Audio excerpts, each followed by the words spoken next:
I think too that life groups have done a really excellent job in the past. You know, we have the 3 pieces of the vision of Newbridge of loving God, loving each other, and making His love known. And I feel like we've done amazing at loving God in our life groups and learning about Him and getting into His Word. And then I think we also do really well at loving each other. And we've seen amazing things in our groups when members are in crisis, but we want to see life groups really step into that making His love known. You know, we're all placed in all these different places throughout Olympia, Lacey, and Tumwater, and we have unique schools that we go to and workplaces that we work in and neighborhoods that we live in. And all of those people are people who need to hear about the love of Jesus.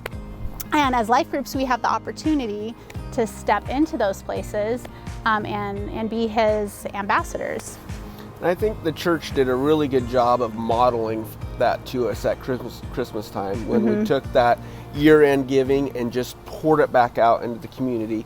And that's what we'd like to see life groups do. And the extension team has enabled us to do that and funded us to do that, to be able for you guys as life groups to do similar things in your community where you're meeting or where you see it needs fit over this next year. Yeah, we want you to take that money that the extension team has resourced us with. The purpose of it is that people you know, people that live down the street from you, people that are in your life, that those are people that we could reach out to outside the East Side neighborhood into all the neighborhoods of Thurston County.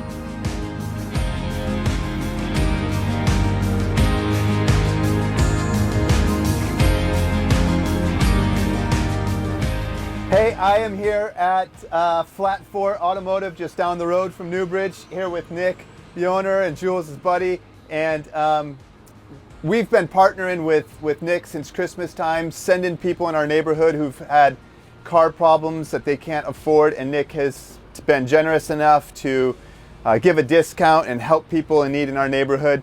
We're going to keep that going this year. And we've just decided we're going to commit to continuing to help people who have car issues that they can't resolve on their own. Nick's going to keep working along with us in that. Really excited. Nick, you've been doing this now for a few months with us. Can you just tell us some of what it's been like to help people out? Yeah. It's been really nice. I like to help my neighbors. I'm glad you guys are willing to, help support a local business and get people back on the road who might not be able to do it at that time when they need it. I think it's a really great thing, and I'm honored to be a part of it. I know there's been a number of people who've come through that you've been able to help out. Are there any particular stories or people that come to mind when you think back over these last few months, people that you've been able to help out? Yeah, it was actually one of the first people that you sent down here. Single mom, limited amount of work. The vehicle was hardly running. Like, it was running, but it wasn't moving very well. No acceleration. It was kind of dangerous, actually, because if you need to pull out or get out of the way, you want to be able to accelerate. So this vehicle it needed some work.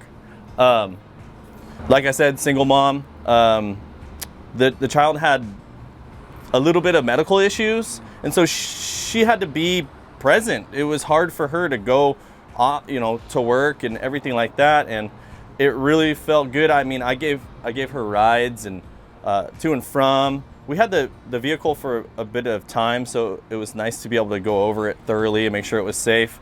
And I got to know her very well. Really, really honored to be able to meet people who are trying so hard, and I'm glad I get to help them. Yeah, it's really awesome. Now, I know that we're going to continue doing what we've already been doing. That's sending people your way, and you give some kind of a discount on the work, and we're covering the cost of stuff. But I know you've also got some other dreams and ideas of how to keep helping people who have car needs but can't afford them. And so I know that's something that you guys have been talking about. You've already been doing. So you want to tell us a little bit of... So yeah, this is Jules. He's a friend of mine. He also owns an automotive shop here in town. He started this nonprofit called Cars for Giving, and this is actually one of the first cars that's going to be donated. And if you want to tell them a little bit about your nonprofit and how things are going, it's just starting. So this is the first vehicle that we were donated, and we're going to go through it. We're going to fix it up, and then we're going to find someone in need and give it to them. But really the idea behind it is taking cars that aren't being used, and instead of them going to the junkyard or just sitting around and attracting pollen and whatnot, get them repaired and get them back to the community. You know, that way we can strengthen our society as a whole.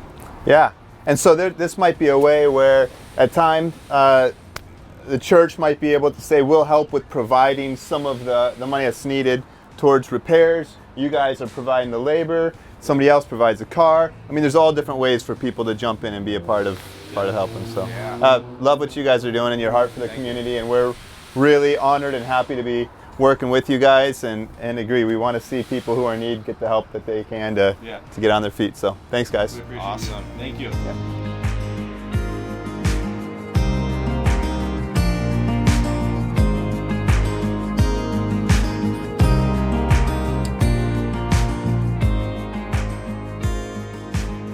We are Steve and Amber Kern, and we're here to tell you about our weekly block party. Back in March of last year, when the ordinance was to shut down and everybody was to isolate, stay inside, people could go outdoors. And I was hearing a lot of despair, a lot of hopelessness from my neighbors. And as I heard this despair and hopelessness, I thought, we needed to do something. So I took this opportunity when COVID hit to decide, let's go ahead and do we called it a driveway happy hour.